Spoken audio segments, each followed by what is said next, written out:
साहित्य ज्ञान चैनल में आप सभी का स्वागत है। जिन छात्रों ने अभी तक चैनल को सब्सक्राइब नहीं किया है वे सब्सक्राइब कर लें और बेल आइकन को प्रेस कर लें, जिससे चैनल से जुड़ी हुई सूचनाएं आपको समय से मिलती रहें। प्यारे छात्रों, आज मैं आपको बाल राम कथा का 5वां चैप्टर पढ़ाऊंगा, जिसका शीर्षक है चित्रकूट में भरत। चित्रकूट में भरत नामक शीर्षक में चित्रकूट की घटनाओं के साथ ही साथ अयोध्या और भरत के ननिहाल की घटनाओं को भी दर्शाया गया है। इसमें यह बताया गया है कि भरत किस प्रकार से परेशान होते हैं एक सपने को देख करके, और उधर पिता की आज्ञा को मानकर राम वन चले गए हैं और पिता की मृत्यु हो गई है। इन्हीं सारी घटनाओं को समेटते हुए इस शीर्षक के अंतर्गत समाहित किया गया है। आइए इस कहानी को समझते हैं।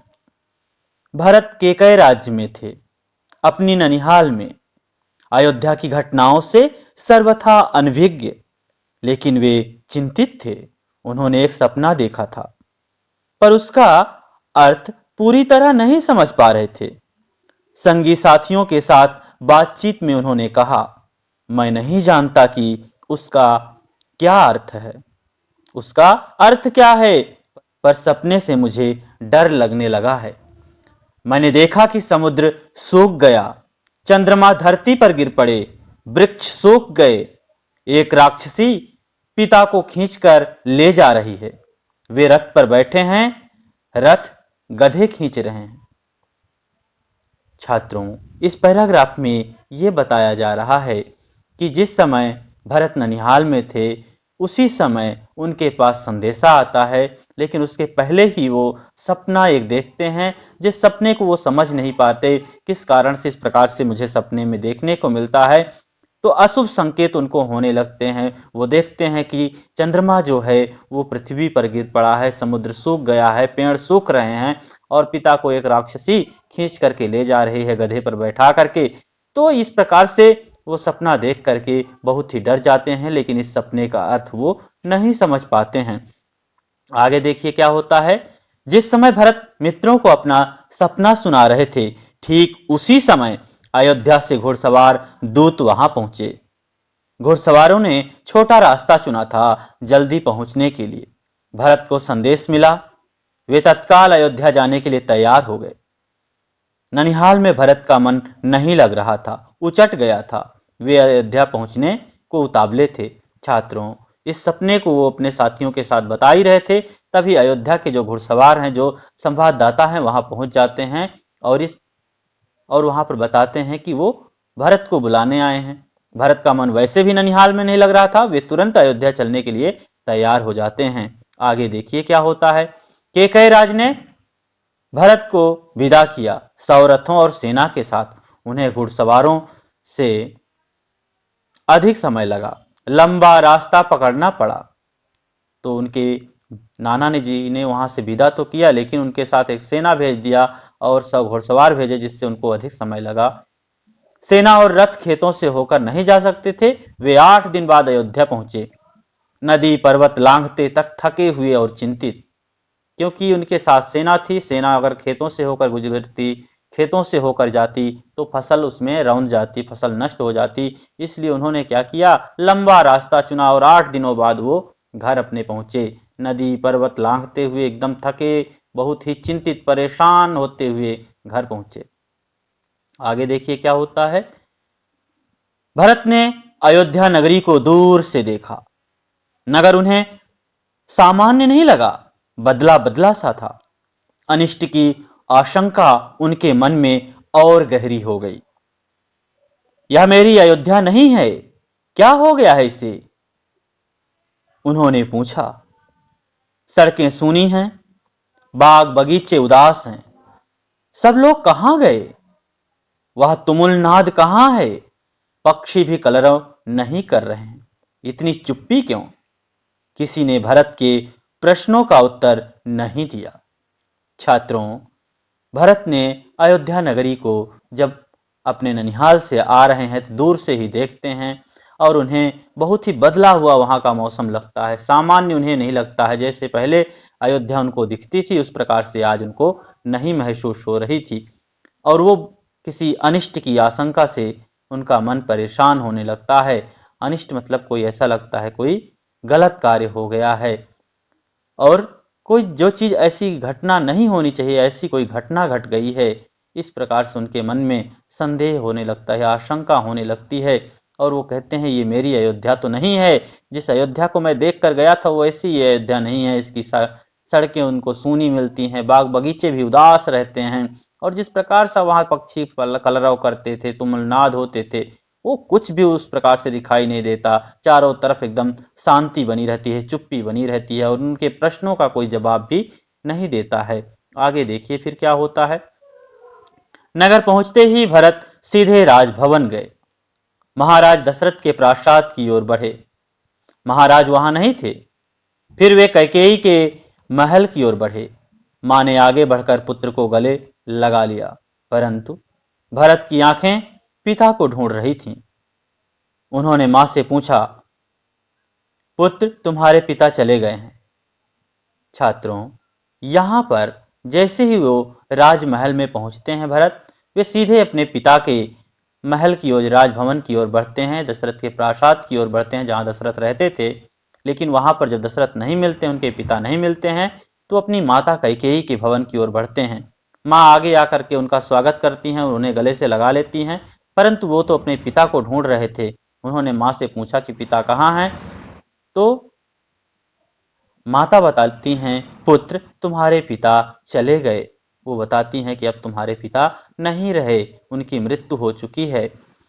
वहां जहां एक दिन सबको जाना है, उनका निधन हो गया है। वो बताती हैं कि सभी को जहां एक दिन जाना है मृत्यु के बाद, वहीं तुम्हारे पिता चले गए हैं, उनकी मृत्यु हो गई है, उनका निधन हो गया है। इस प्रकार से कैकेयी भरत से बताती हैं। आगे देखिए क्या होता है। भरत यह सुनते ही शोक में डूब गए, पछाड़ खाकर गिर पड़े, विलाप करने लगे।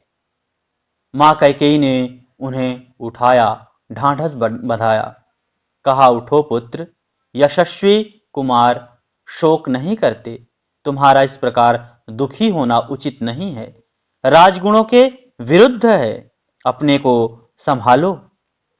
छात्रों, जब पिता की मृत्यु का समाचार वो सुनते हैं तो बिल्कुल अचानक से गिर पड़ते हैं और रोने लगते हैं। माता कैकेयी उन्हें उठाती हैं और उन्हें समझाती हैं, ढांढस बंधाती हैं कि बेटा इस प्रकार से तुम दुखी ना हो, यशस्वी कुमारों को इस प्रकार से दुखी होना उचित नहीं है। यह सब राजगुणों के विपरीत है, ये राजगुणों के विरुद्ध है। इस प्रकार से तुम्हें रुदन नहीं करना है, तुम्हें रोना नहीं है, तुम्हें दुखी नहीं होना है, अपने आप को संभालो। आगे देखिए क्या होता है। क्या से क्या हो गया। भरत यह मानकर चल रहे थे कि पिता राज्याभिषेक की तैयारियों में व्यस्त होंगे। सब कुछ उल्टा हो गया। उन्होंने मेरे लिए कोई संदेश दिया? भरत ने मां से पूछा। नहीं, अंतिम समय उनके मुंह से केवल 3 शब्द निकले, हे राम, हे सीते, हे लक्ष्मण। तुम्हारे लिए कुछ भी नहीं कहा, तुम्हारे लिए कुछ नहीं कहा। छात्रों, भरत यहां पर परेशान हैं और वो मन में सोच रहे हैं कि मैं क्या सोच रहा था और क्या हो गया। मैं तो ये मान के चल रहा था कि पिताजी भैया के राज्याभिषेक की तैयारियों में व्यस्त होंगे, लेकिन यहाँ तो सब कुछ उल्टा हो गया। उन्होंने पूछा कि माताजी, पिताजी मेरे लिए कोई संदेश कह गए हैं, कुछ मेरे बारे में भी कहे हैं मुझ। तो वो बताती हैं कि नहीं, तुम्हारे लिए तो उन्होंने कुछ नहीं कहा, सिर्फ मरते समय 3 ही शब्द उनके मुंह से निकले थे, हे राम, हे सीते, हे लक्ष्मण। उन्हीं को वो याद कर रहे थे, तुम्हारे लिए उन्होंने कुछ नहीं कहा। भरत व्याकुल थे, विकलता बढ़ती ही जा रही थी। वह तुरंत राम के पास जाना चाहते थे। महाराज ने उन्हें वनवास दे दिया है 14 वर्ष के लिए। सीता और लक्ष्मण भी राम के साथ गए हैं। कैकेयी ने भरत का मन पढ़ते हुए कहा। वह जानती थी कि भरत यहां से सीधे राम के पास ही जाएंगे। छात्रों, भरत बहुत ही व्याकुल थे। पिता के मृत्यु का समाचार सुनकर के वो बहुत परेशान थे और इस बात को कैकेयी अच्छे से जानती थी कि अगर यहां से छूटने के बाद ये सीधे अपने भाई राम से मिलने जाएंगे। इसलिए उनकी भावनाओं को समझकर वो तुरंत बताती हैं कि महाराज दशरथ ने उन्हें 14 वर्ष के लिए वनवास भेज दिया है और उनके साथ ही साथ सीता और लक्ष्मण भी वन गए हैं। तो छात्रों, इस प्रकार से कहानी में मोड़ आता है और आगे देखिए क्या होता है। परंतु वनवास क्यों? भ्राता राम से कोई अपराध हुआ है? यहां पर भरत पूछते हैं कि वनवास क्यों, किस लिए वनवास उनको भेजा गया? क्या भ्राता माने बड़े भाई राम से कोई अपराध हो गया है? आगे देखिए क्या कहती हैं कैकेयी। राम ने कोई अपराध नहीं किया, महाराज ने उन्हें दंड भी नहीं दिया। इसके लिए मैंने महाराज दशरथ से प्रार्थना की थी। मुझे तुम्हारे हित में यही उचित लगा, मैं तुम्हारा अहित नहीं देख सकती थी। कैकेयी ने कहा। वरदान की पूरी कथा सुनाते हुए उन्होंने कहा, उठो पुत्र, राजगद्दी संभालो, अयोध्या का निष्कंटक राज्य अब तुम्हारा है। छात्रों, इस प्रकार से जब वो राम के बारे में बताती हैं तो वो पूछते हैं कि क्या राम से कोई अपराध हुआ था, भैया से मेरे कोई अपराध हुआ था? तो बताती हैं कि नहीं, राम ने कोई अपराध भी नहीं किया था और महाराज ने उन्हें दंड भी नहीं दिया, बल्कि मैं ही महाराज दशरथ से प्रार्थना की थी। अब फिर वो अपनी पूरी कहानी सुनाती हैं कि मैं महाराज से 2 वरदान जो मांगे थे, उन्हीं वरदान के आधार पर ही राम, लक्ष्मण और सीता को वन भेजा गया है। और बताती हैं कि बेटा, अब तुम्हारे लिए, तुम्हारे हित के लिए जो मुझे अच्छा लगा, जो भी मुझे सही लगा, मैंने वही किया है। इसलिए हे पुत्र, उठो और राजगद्दी संभालो। अब यहाँ का निष्कंटक राज्य, अब मतलब तुम्हारे रास्ते में कोई रोड़ा नहीं है, तुम राजगद्दी संभालो, अब यहाँ के तुम अयोध्या के राजा बनो। भरत अपना क्रोध नहीं रोक सके, चीख पड़े, यह तुमने क्या किया माते? ऐसा अनर्थ, घोर अपराध, अपराधनी हो तुम। वन तुम्हें जाना चाहिए था, राम को नहीं। मेरे लिए यह राज अर्थहीन है, पिता को खोकर, भाई से बिछड़कर, नहीं चाहिए मुझे ऐसा राज्य। इस प्रकार से भरत बहुत ही क्रोधित होते हैं। वे कहते हैं कि तुमने ये क्या किया माते? हे मां, तुमने ऐसा अनर्थ क्यों कर डाला? तुम बहुत बड़ी अपराधनी हो, बहुत ही गलत कार्य किए, तुम्हारा बहुत बड़ा अपराध है और तुम्हें ही वन जाना चाहिए। इस अपराध के लिए श्री रामचंद्र जी को नहीं। ये जो राज्य है, राजपाट मेरे लिए अर्थहीन है, किसी काम का नहीं है। मैं अपने पिता को खो डाला, आज मेरे पिता नहीं हैं, मेरे भाई मुझसे बिछुड़ गए हैं, तो ऐसा राज्य लेकर मैं क्या करूंगा? किस काम का ये राज्य मेरा? इस प्रकार से वो माता के ऊपर अपने क्रोध करते हैं। इस बीच मंत्रीगण और सभासद भी वहां आ गए। भरत बोलते रहे, तुमने पाप किया है माते, इतना साहस कहां से आया तुम में? किसने तुम्हारी बुद्धि भ्रष्ट की? उल्टा पाठ किसने पढ़ाया? यह अपराध अक्षम्य है, मैं राजपद नहीं ग्रहण करूंगा। तुमने ऐसा सोचा कैसे? सभासदों की ओर मुड़ते हुए भरत ने हाथ जोड़कर कहा, आप भी सुन लें। मेरी मां ने जो किया है उसमें मेरा कोई हाथ नहीं है। मैं राम की सौगंध खाकर कहता हूं, मैं राम के पास जाऊंगा, उन्हें वापस लाऊंगा, प्रार्थना करूंगा कि वे राजगद्दी संभालें, मैं दास बनकर रहूंगा। छात्रों, यहां पर भरत कहते हैं कि जो भी मां आपने किया है वो ठीक आपने नहीं किया है, आप बहुत बड़ा पाप किए हैं। उसी समय वहां पर मंत्रीगण, सभासद सभी लोग आ जाते हैं। वो यहाँ पर भरत लगातार बोलते रहते हैं कि माता, तुम्हारी बुद्धि को कृष्ण ने भ्रष्ट कर दिया है, उल्टा पाठ तुमको किसने पढ़ाया है? इस प्रकार से तुम्हें नहीं करना चाहिए, तुमने ऐसा कार्य किया है कि तुम्हें क्षमा नहीं किया जा सकता। मैं ये राजपद, ये सारी चीजें राज ग्रहण नहीं करूंगा। सभासदों की ओर मुड़ करके सभासदों से हाथ जोड़ करके वो कहते हैं कि जो भी मेरी माँ ने किया है उसमें मेरा कोई हाथ नहीं है। मैं राम की सौगंध खाता हूँ, मैं राम की कसम खा के कहता हूँ, इसमें मेरा कोई हाथ नहीं है। मैं राम के पास जाऊंगा, उन्हें वापस मना करके लाऊंगा और प्रार्थना करूंगा कि वो गद्दी को संभालें। मैं उनका दास बन करके रहूंगा। भरत बहुत उत्तेजित हो गए। वे स्वयं पर नियंत्रण नहीं रख सके। बोलते बोलते उनकी सांस उखड़ने लगी। वे चकराकर धरती पर गिर पड़े। छात्रों, इस प्रकार से भरत बहुत ही परेशान हो जाते हैं और बोलते बोलते इतने उत्तेजित हो जाते हैं कि स्वयं पर उनका नियंत्रण नहीं होता है और बोलते बोलते उनकी सांसें उखड़ने लगती हैं, मतलब उनकी सांस टूटने लगती है और वो चक्कर खा करके बेशुद्ध होकर के पृथ्वी पर गिर पड़ते हैं। सुध बुध लौटी तो भरत रानी कौशल्या के महल की ओर चल पड़े और जब उनके की मूर्छा भंग हुई, जब उनको होश आया, तो वो महारानी कौशल्या, माता कौशल्या की भवन की ओर चल पड़े। उनसे लिपटकर बच्चों की तरह बिलख कर रोए, उनके चरणों में गिर पड़े। कौशल्या आहत थीं। उन्होंने कहा, पुत्र, तुम्हारी मनोकामना पूरी हुई। तुम जो चाहते थे हो गया। राम अब जंगल में हैं। अयोध्या का राज तुम्हारा है। मुझे बस एक दुख है, कैकेयी ने राज लेने का जो तरीका अपनाया वह अनुचित था, निर्मम था। तुम राज करो पुत्र, पर मुझ पर एक दया करो, मुझे मेरे राम के पास भिजवा दो। छात्रों, जब भरत को होश आता है तो वो उठ करके माता कौशल्या से मिलने उनके भवन की ओर चलते हैं और वहां पहुंचकर माता कौशल्या से लिपट करके एकदम छोटे बच्चों की तरह रोने लगते हैं, उनके चरणों में गिर पड़ते हैं, उनके पैरों में गिर पड़ते हैं।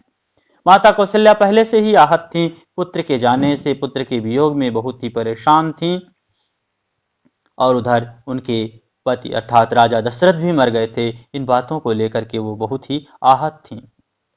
वो भरत को पहले समझ नहीं पाती, इसलिए वो कहती हैं कि पुत्र, तुम्हारी मनोकामना पूरी हो गई। तुम जो चाहते थे वो तुमको मिल गया है।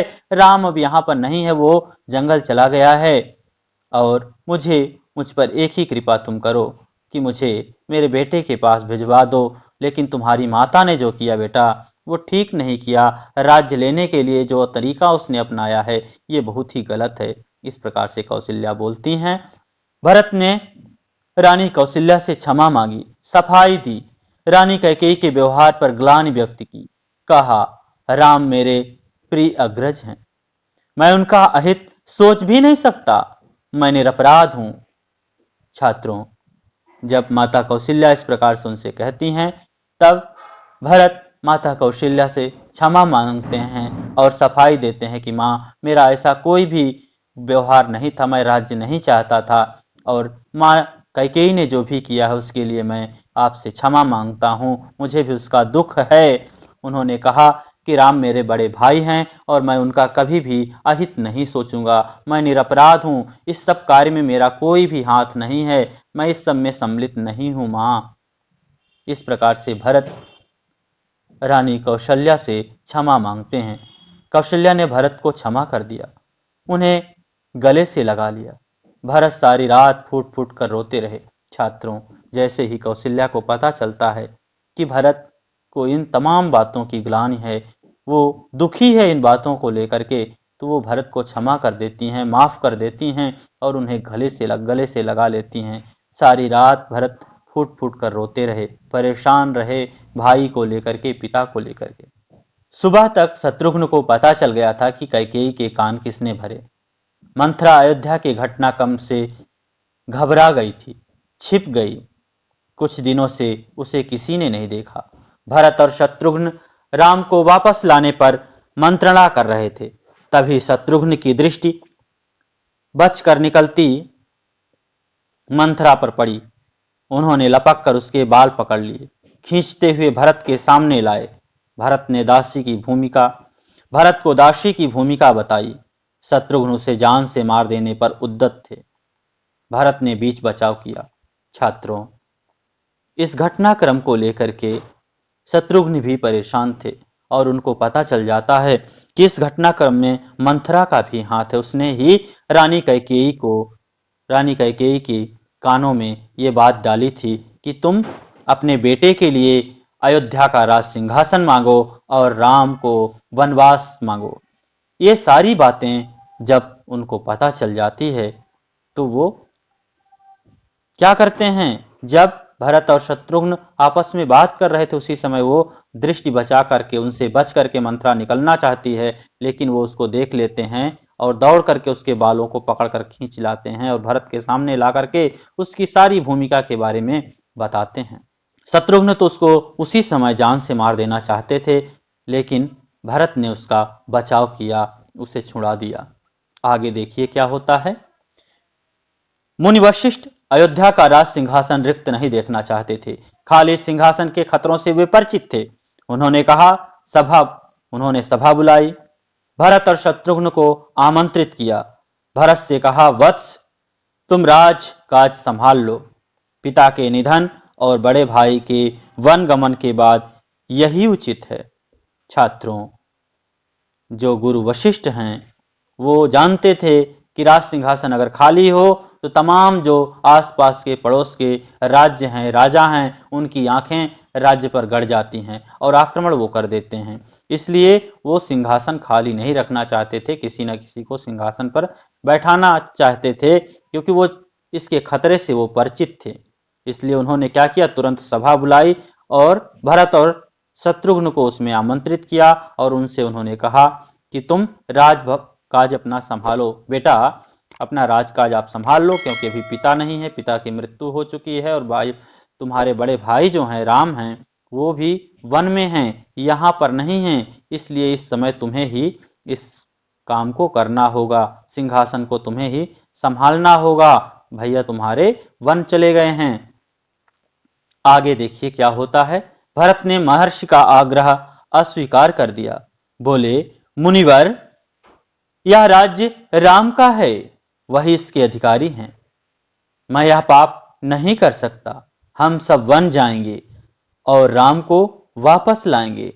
छात्रों, यहां पर जैसे ही महर्षि इस प्रकार से कहते हैं कि बेटा तुम अपना राजपाट संभालो पिता और भाई के न रहने पर, तो भरत इन बातों को अस्वीकार करते हुए बोलते हैं कि मुनिवर, ये जो राज्य है, ये राज्य सिंहासन है, ये सब कुछ राम का है, राम ही इसके अधिकारी हैं। मैं यह पाप नहीं कर सकता, मैं उनका राज्य नहीं ले सकता।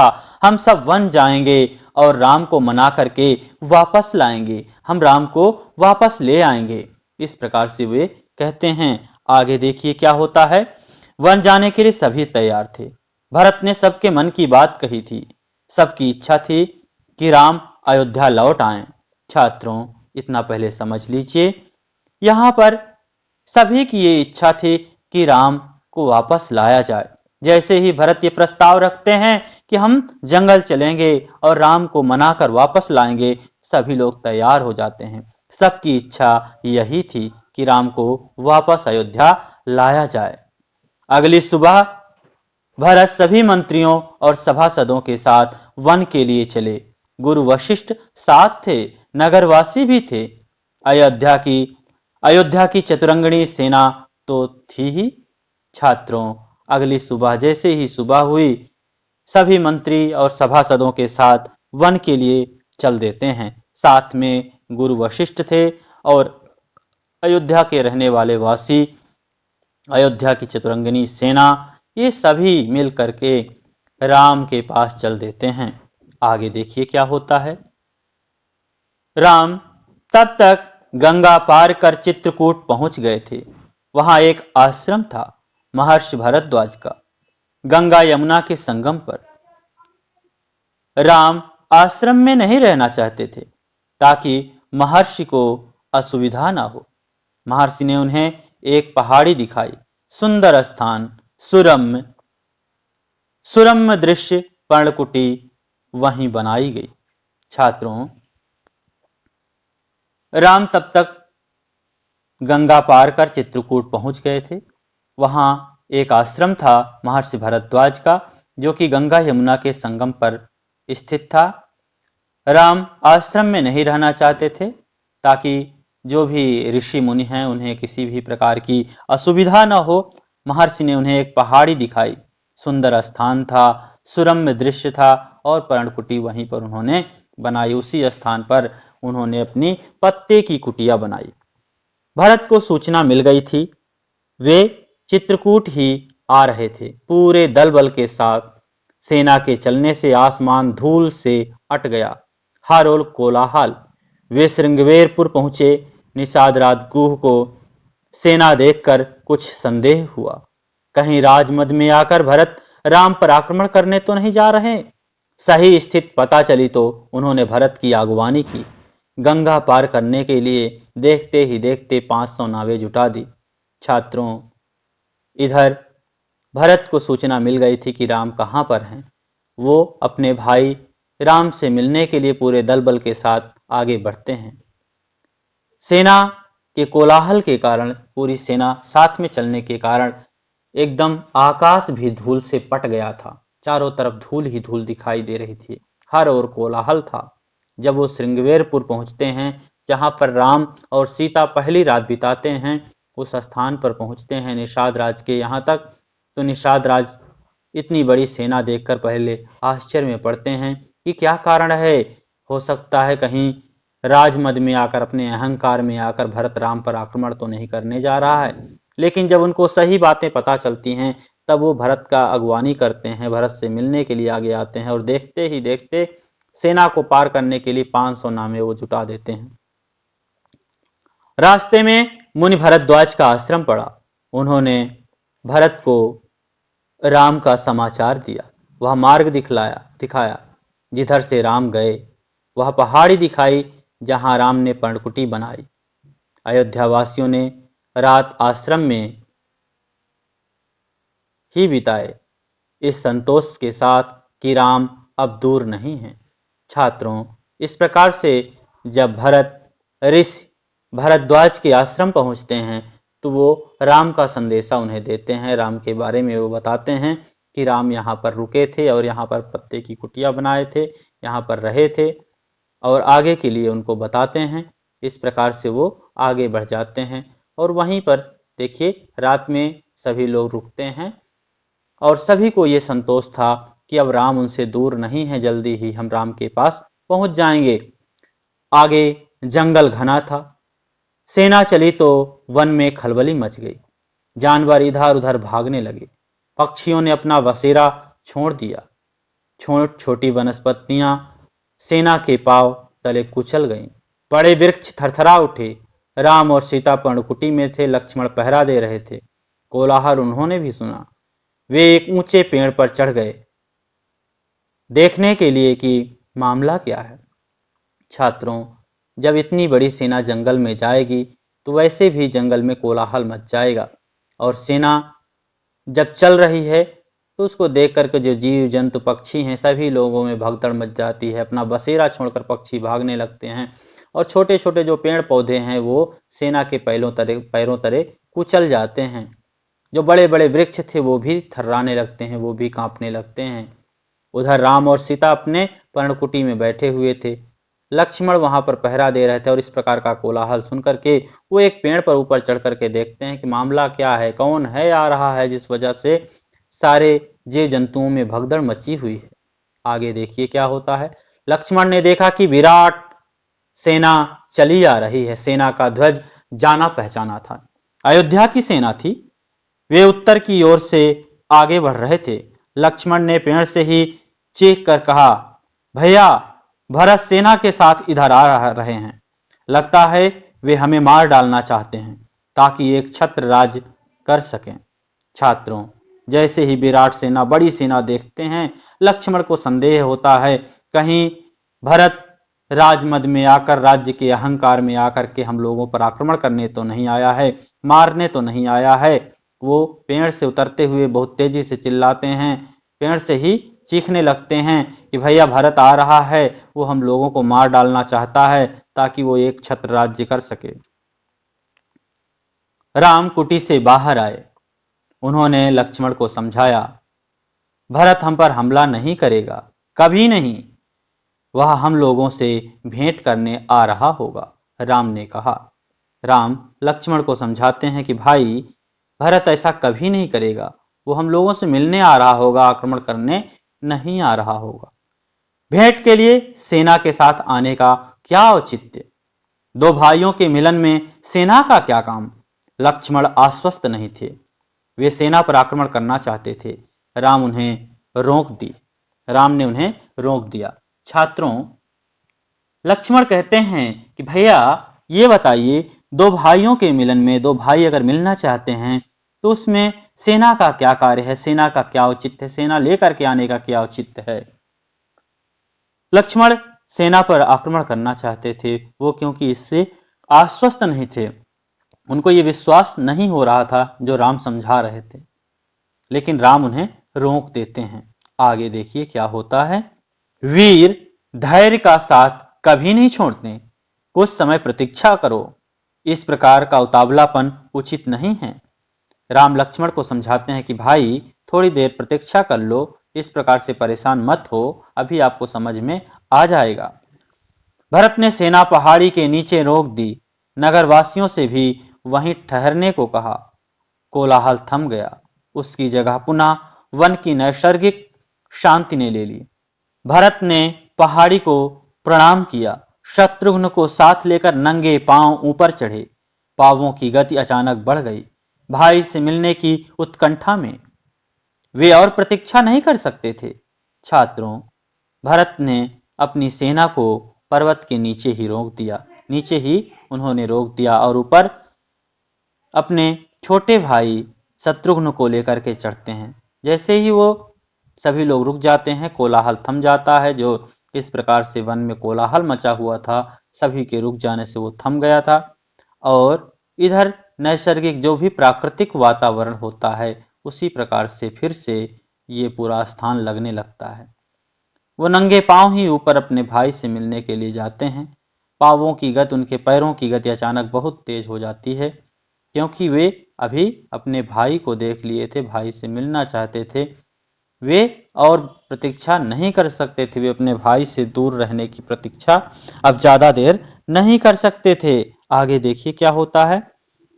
पहाड़ी पर दूर से ही उन्हें एक छवि दिखी। वह राम थे, शिला पर बैठे हुए। पास ही सीता और लक्ष्मण बैठे थे। भरत दौड़ पड़े, राम के चरणों में गिर पड़े। उनके मुंह से एक शब्द भी नहीं निकला। शत्रुघ्न ने भी राम की चरण वंदना की, बोले वे भी नहीं। उन्होंने दोनों को उठाकर सीने से लगा लिया। सबकी आंखों में आंसू थे। छात्रों, उस पहाड़ी पर भरत जैसे ही राम को देखते हैं कि राम शिला पर बैठे हुए हैं, पास ही सीता और लक्ष्मण बैठे हैं, भरत दौड़ पड़ते हैं, राम के चरणों में गिर पड़ते हैं। उनके मुंह से एक ही शब्द निकला। शत्रुघ्न ने भी राम की चरण वंदना की, बोले वे भी नहीं।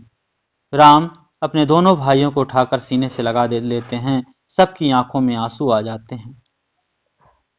भरत साहस नहीं जुटा पा रहे थे बड़े भाई को यह सूचना देने की कि पिता दशरथ नहीं रहे। एक दुखद समाचार है भ्राता, बहुत कठिनाई से उन्होंने कहा। पिता दशरथ नहीं रहे। आपके आने के छठे दिन दुख से प्राण त्याग दिए। राम सन्न रह गए, शोक में डूब गए। छात्रों, जब भरत राम से मिलते हैं तो इतना भी साहस वो नहीं कर पा रहे हैं कि अपने बड़े भाई को ये बता दें कि पिता की मृत्यु हो गई है। वो भाई से बहुत ही साहस करके कहते हैं, भैया, बड़े भाई, एक बहुत ही दुखद समाचार है। बहुत ही कठिनाई से वो बताते हैं कि पिताजी अब नहीं रहे। आप जब वहां से आए थे, उसके छठे दिन ही उन्होंने अपना प्राण त्याग दिया था। इन बातों को सुन करके राम एकदम सन्न रह जाते हैं, कुछ भी उनके मुंह से नहीं निकलता। वे शोक में डूब जाते हैं, शोकाकुल हो जाते हैं, शोक में डूब जाते हैं। आगे देखिए क्या होता है। राम को पता चला कि भरत के साथ केवल सेना नहीं आई है, नगरवासी आए हैं, गुरुजन हैं, माता हैं, कैकेयी भी राम लक्ष्मण पहाड़ी से उतरकर उनसे भेंट करने आए, सबसे स्नेह से मिले। सीता को तपस्विनी के भेष में देखकर माताएं दुखी हुईं। राम ने कैकेयी को प्रणाम किया सहज भाव से। कैकेयी मन ही मन पछता रही थी।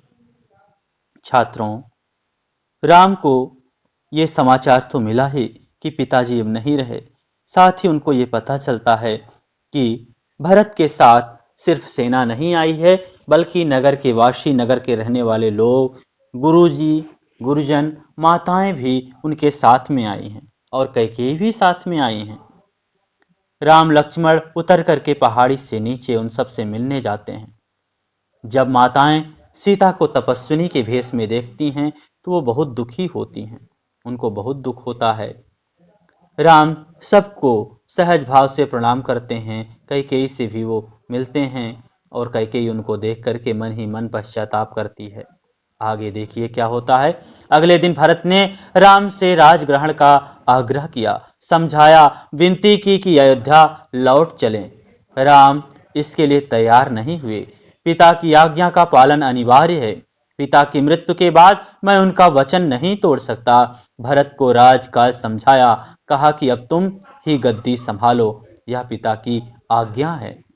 छात्रों, अगले दिन जैसे ही सुबह हुई, भरत ने राम से आग्रह किया कि भैया आप राजग्रहण स्वीकार करें, इस राज्य को, अयोध्या के राज सिंहासन को आप स्वीकार कर लें। बहुत ही उन्होंने विनती की कि आप ऐसा करिए, अयोध्या लौट चलिए। अयोध्या लौटने के लिए कहते हैं। राम इसके लिए लेकिन तैयार नहीं होते। वे कहते हैं कि पिता की आज्ञा का पालन हमको अनिवार्य है, मैं करूंगा, और पिता की मृत्यु के बाद उनका वचन मैं नहीं तोड़ सकता। भरत को राज का सब समझा देते हैं वे और कहते हैं कि भाई अब तुम ही राज संभालो, पिता की यही आज्ञा है। राम भरत संवाद के समय मंत्री और सभासद वहां उपस्थित थे, मुनि वशिष्ठ भी। भरत बार बार राम से लौटने का आग्रह करते रहे। राम हर बार पूरी विनम्रता और दृढ़ता के साथ इसे अस्वीकार करते रहे। महर्षि वशिष्ठ ने कहा, राम, रघुकुल की परंपरा में राजा ज्येष्ठ पुत्र ही होता है। तुम्हें अयोध्या लौटकर अपना दायित्व निभाना चाहिए, इसी में कुल का मान है। छात्रों, जिस समय राम और भरत में संवाद चल रहा था, वहां पर सभी मंत्रीगण, सभासद, सभी लोग उपस्थित थे, गुरु वशिष्ठ भी थे। भरत बार बार अपने भैया राम से वापस अयोध्या लौटने के लिए कहते और राम बहुत ही विनम्रता के साथ, बहुत ही सभ्यता के साथ, बहुत ही दृढ़ता के साथ, बहुत विनम्र होकर के छोटे भाई को समझाते और वो बार बार अस्वीकार कर देते कि मैं अयोध्या नहीं लौट सकता। तब वशिष्ठ, गुरु वशिष्ठ कहते हैं, हे राम, रघुकुल की यही परंपरा है बेटा कि जो सबसे बड़ा पुत्र होता है वही राज सिंहासन संभालता है। तुम्हें अयोध्या लौटना चाहिए और इस दायित्व को पूरा करना चाहिए, इसी में तुम्हारे कुल की मान मर्यादा है। तो राम ने बहुत ही संयत स्वर में कहा, चाहे चंद्रमा अपनी चमक छोड़ दे, सूर्य पानी की तरह ठंडा हो जाए, हिमालय शीतल न रहे, समुद्र की मर्यादा भंग हो जाए, परंतु मैं पिता की आज्ञा से विरत नहीं हो सकता। मैं उन्हीं की आज्ञा से वन आया हूं, उन्हीं की आज्ञा से भरत को राजगद्दी संभालनी चाहिए। छात्रों, यहां पर जब गुरु वशिष्ठ उनको समझाते हैं, उसके बाद वो बहुत ही संयत तरीके से, कोई क्रोध नहीं, कोई गुस्सा नहीं, एकदम शांत भाव से वो कहते हैं कि चंद्रमा चाहे अपनी चमक छोड़ दे, जो भी ये प्राकृतिक चीजें हैं वो उलट पलट हो जाएं, सूर्य अपनी गर्मी छोड़ दे, एकदम ठंडा हो जाए, और हिमालय जैसा पर्वत जो बहुत ही शीतल है वो भी अपनी शीतलता खत्म कर दे, और समुद्र की भी मर्यादा चाहे भंग हो जाए, तमाम जो प्राकृतिक चीजें हैं चाहे अपना स्थान बदल दें, लेकिन मैं अपने पिता के जो भी उनका वचन है, जो भी उनकी आज्ञा है, उसको बगैर माने नहीं रहूंगा। मैं उन्हीं की आज्ञा से वन आया हूं, इसलिए मैं यहीं वन में रहूंगा, और उन्होंने ही भरत को राजगद्दी दी है, तो राजगद्दी भरत को ही संभालनी चाहिए। इस प्रकार से वो कहते हैं। राम किसी तरह लौटने को तैयार नहीं हुए। भरत के चेहरे पर निराशा के भाव थे, वे विफल हो गए थे राम को मनाने में। आप नहीं लौटेंगे तो मैं भी खाली हाथ नहीं जाऊंगा, आप मुझे अपनी खड़ाऊं दे दें, मैं 14 वर्ष उसी की आज्ञा से राजकाज चलाऊंगा।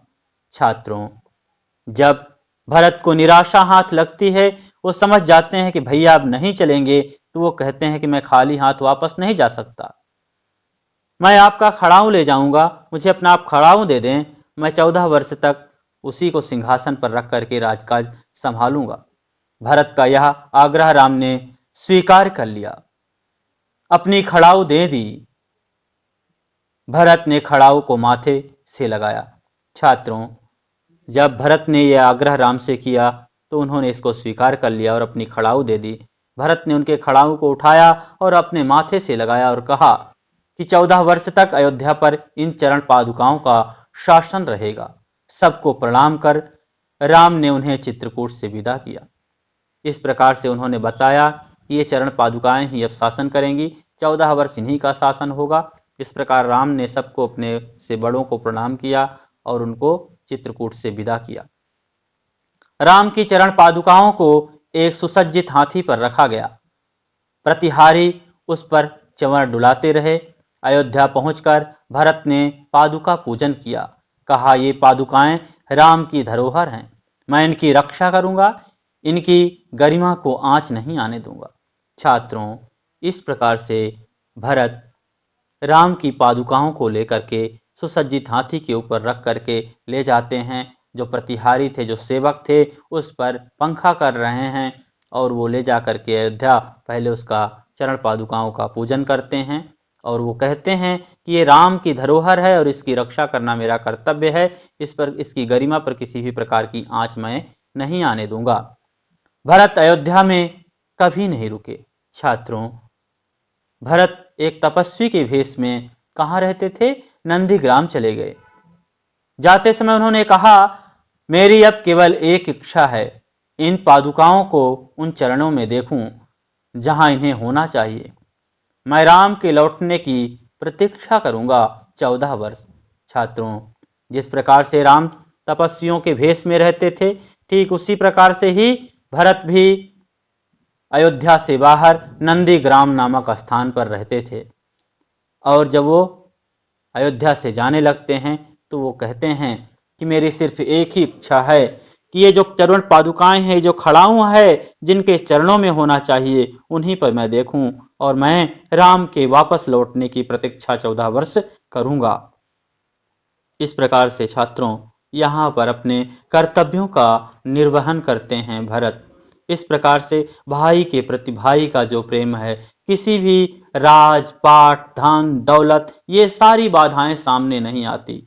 निस्वार्थ भाव से एक दूसरे के प्रति अपने कर्तव्यों का निर्वहन करते हैं भाई। छात्रों, आज का चैप्टर यहीं पर समाप्त होता है। आप चैनल को सब्सक्राइब करें, वीडियो को लाइक करें और अपने साथियों के बीच में शेयर करें। धन्यवाद।